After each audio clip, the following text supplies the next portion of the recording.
Hi అండి, welcome to pot kitchen home. ఆహా వంకాయ తినని వాళ్ళంటూ ఉండరు అంట, అందులోనూ గుత్తి వంకాయ చేసామంటే ఇంకా ఇష్టంగా తింటారంట. మరి మంచి స్పైసీగా వంకాయ కూరని ఎలా తయారు చేయాలో చూద్దాం రండి. మరి వీటికి కావాల్సినవి ఏమేమి కావాలో చూద్దాం రండి. పల్లీలు, నువ్వు పప్పు, ధనియాలు, మిరియాలు, ఎండు కొబ్బరి, ఎండుమిర్చి, శనగపప్పు, మినపప్పు, కొంచెము పెసరపప్పు తీసుకున్నాను. చాలా డిఫరెంట్గా ఉంటుంది, అందరిలా కాదు చేసేది. అందుకే చూడండి నా ఛానల్ని, చాలా డిఫరెంట్గా తయారు చేస్తాను. మనం ముందుగా ఉప్పు వేసుకొని నీళ్ళల్లో ఈ వంకాయలన్నీ కట్ చేసుకొని అందులో వేసేసుకుందాము. ఇందులో పురుగులు ఏమి లేకుండా చూసుకుందాము. ఇలా 4 ఒక్కలు కట్ చేసుకుందాము. దీంట్లో పురుగులు ఇంకా ఏమి లేకుండా చూసేసుకొని ఇందులో వేసేసుకొని పక్కకు పెట్టేసి ఉంచేసుకుందాము. మీరు మసాలాలు అన్నీ తయారు చేశాక కూడా మనము ఈ వంకాయలను కోసేసుకోవచ్చు. ఇలా రెడీ చేసి పెట్టేశాక మనము ఇప్పుడు ఒకటి ఐరన్ ప్యాన్ తీసుకున్నాను. మనం ఎప్పుడైనా కానీ వంటలు ఐరన్ ప్యాన్లో చేసినట్లయితే చాలా టేస్టీగా వస్తాయి. దాంట్లో ఆయిల్ పోసేసుకొని మనము తీసుకున్నటువంటి శనగపప్పు, మినపప్పు, కొంచెం పెసరపప్పు ఈ నూనెలో వేసేసుకుందాం. అలాగే మిరియాలు, చెక్క, ఎండుమిర్చి కూడా లైట్గా వేగినాక మనం ఇందులోనే పల్లీలు వేసుకొని వేయించుకుందాము. ఇలా వేగిన దాంట్లోకి కొబ్బరి కూడా వేసేసుకుందాము. ఈ కొబ్బరిని కూడా లైట్గా వేయించేసి ఇందులోకి మనం కొంచెం జీలకర్ర వేసుకుందాము. దీంట్లోనే మనం వెల్లిపాయను, అల్లం వేసుకొని వేయించుకుందాము. ఇప్పుడు చింతపండు కూడా వేసుకొని వేయించేసుకొని ఇందులోనే మనం ఇప్పుడు ఈ నువ్వుపప్పును కూడా వేసుకొని వేయించుకుందాము. ఇలా వేయించుకున్న వాటిని పక్కకు పెట్టేసి ఉంచేద్దాము. చల్లారాక మనము మిక్సీ జారీ తీసుకొని అందులో మిక్సీ జారీలోకి వేసుకొని బాగా మెత్తగా పేస్ట్గా పట్టకుండా గరుకుగా పట్టేసుకుందాము.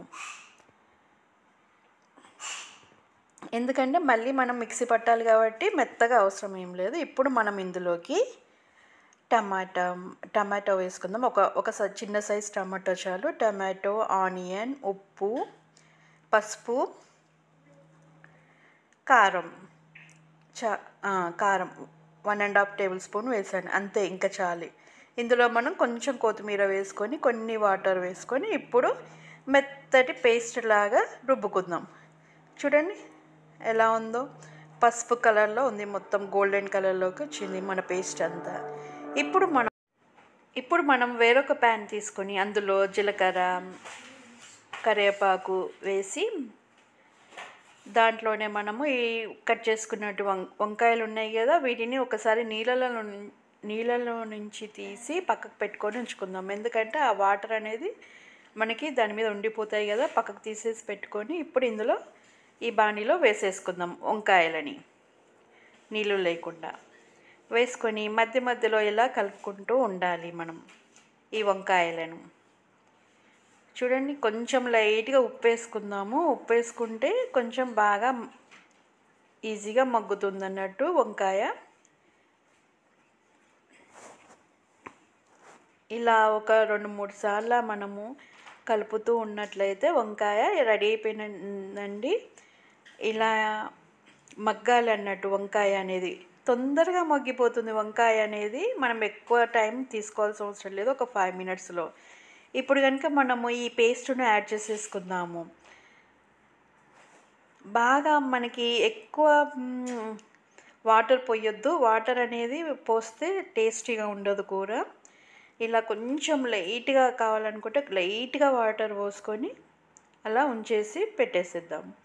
ఇలా 2-3 సార్లు దీన్ని కలిపినట్లయితే మన గుత్తి వంకాయలు బాగా కలిపితే గుత్తి వంకాయలు అనేది విడిపోతూ ఉంటాయి. అలా విడిపోతుంటే ఎక్కువసేపు కలపకండి, అలా పైన కలిపేసి ఇలా ఒక 5-6 నిమిషాల వరకు ఇలా మూత పెట్టి మనం చేసినట్లయితే చూడండి వంకాయ కూడా ఇంకా ఇంత మగ్గిపోయింది.